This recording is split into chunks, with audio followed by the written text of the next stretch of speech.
Assalamualaikum warahmatullahi wabarakatuh. Perkenalkan saya Iswandi Zulfahmiansah dari Pendidikan Profesi Nurse Angkatan 25 STIK Surya Global Yogyakarta. Di sini saya akan menjelaskan tentang penata laksanaan kegawat darurat pada trauma abdomen. Nah, sebelumnya kita harus tahu definisinya terlebih dahulu, yaitu trauma abdomen adalah yang melibatkan daerah antara diafragma dan bagian atas dan pelvis pada bagian bawah. Trauma abdomen dibagi menjadi dua, yaitu trauma tumpul dan trauma tembus abdomen ya. Dan gejala atau tanda dan gejala dari trauma abdomen adalah yang pertama mungkin ada kecurigaan, terutama adalah pendarahan yang tidak diketahui, kemudian adanya riwayat shock, kemudian ada mungkin fraktur, kemudian mengalami penurunan kesadaran, dan keenam adalah adanya hematuria atau kencing berdarah. Kemudian adanya jejas pada abdomen seperti luka lecet, kontusio, dan perut distensi. Kemudian bagaimana cara untuk pelaksanaan dari trauma abdomen sendiri? Di sini menurut Hudak dan Gallo dijelaskan bahwasanya terbagi juga menjadi dua, ada pre-hospital dan juga hospital atau sebelum dan sesudah dan di rumah sakit.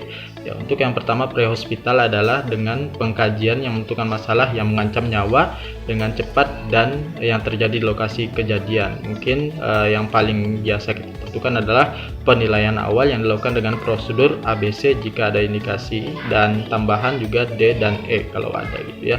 Yang pertama maka kita lakukan adalah airway, yaitu dengan kontrol tulang belakang, membuka jalan napas menggunakan teknik head chin lift atau mengedahkan kepala dan mengangkat dagu. Periksa adakah benda asing yang terdapat dalam penutup atau tertutupnya jalan napas, muntahan, makanan, dan benda asing lainnya.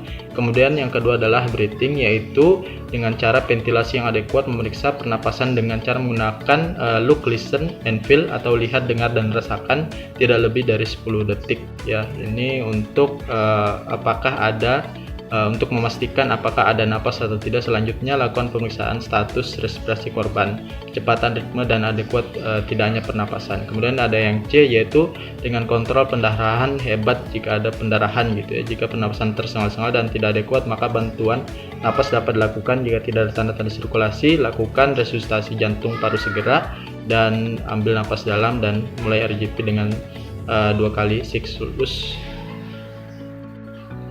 Yang ketiga adalah sirkulasi, yaitu dengan kontrol pendarahan hebat jika ada pendarahan. Jika pernapasan korban tersengal dan tidak adekuat, maka bantuan napas dapat dilakukan dengan cara RGP. Kemudian dibagi dua tadi ya, ada penata laksanaan dengan pengenalan awal trauma non penetrasi atau trauma tumpul, dan penetrasi atau benda tajam. Kalau untuk benda tumpul, stop makanan dan jangan minum, dan imobilisasi dan kirim ke rumah sakit segera.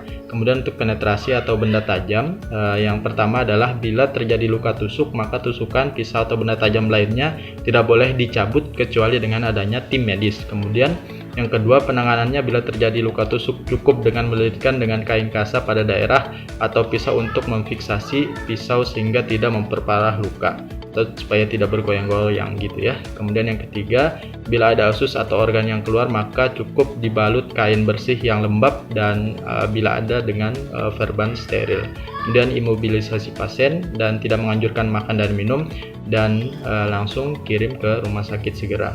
Dan selanjutnya berada di rumah sakit atau hospital, yaitu tetap menjalankan manajemen ABC, airway, breathing, dan circulation, dan pemeriksaan fisik seluruh tubuh pasien. Dan kemudian daripada itu memeriksa TTV mulai dari tekanan darah, suhu, nadi, dan respirasi. Kemudian dari instruksi dokter akan memberikan cairan infus, kemudian pemberian O2 sesuai indikasi, pemberian obat analgesik sesuai indikasi, dan mungkin melakukan intubasi untuk penekanan ETT jika diperlukan. Pasien yang tidak stabil atau dengan tanda-tanda jelas yang menunjukkan trauma abdominal, misalkan jejas atau luka dan sebagainya, maka dia lakukan pembedahan. Kemudian adalah pemeriksaan penunjang untuk trauma dari abdomen, yaitu adalah pengambilan contoh darah dan urin untuk memeriksa darah lengkap atau kekurangan apa saja di dalam darah, misalkan ada potasium, glukasa, dan amilase. Kemudian yang selanjutnya adalah screening pemeriksaan ronsen untuk menyingkirkan kemungkinan hemo atau pneumotorak atau mungkin adanya udara intraperineum, serta ronsen abdomen sambil tidur untuk menentukan jalan peluru atau adanya udara retroperineum. Kemudian yang selanjutnya adalah ureterografi, dilakukan untuk mengetahui adanya ruptur uretra, dan sistografi digunakan untuk mengetahui adanya tindakan cedera pada kandung kencing, contohnya pada fraktur pelvis dan trauma non penetrasi. Kemudian selanjutnya adalah studi kontras urologi dan gastrointestinal, dilakukan pada cedera yang meliputi daerah duodenum, kolon ascendens atau descendens, dan dubur. Mungkin itu saja yang dapat saya sampaikan. Sebelumnya terima kasih dan wassalamualaikum warahmatullahi wabarakatuh.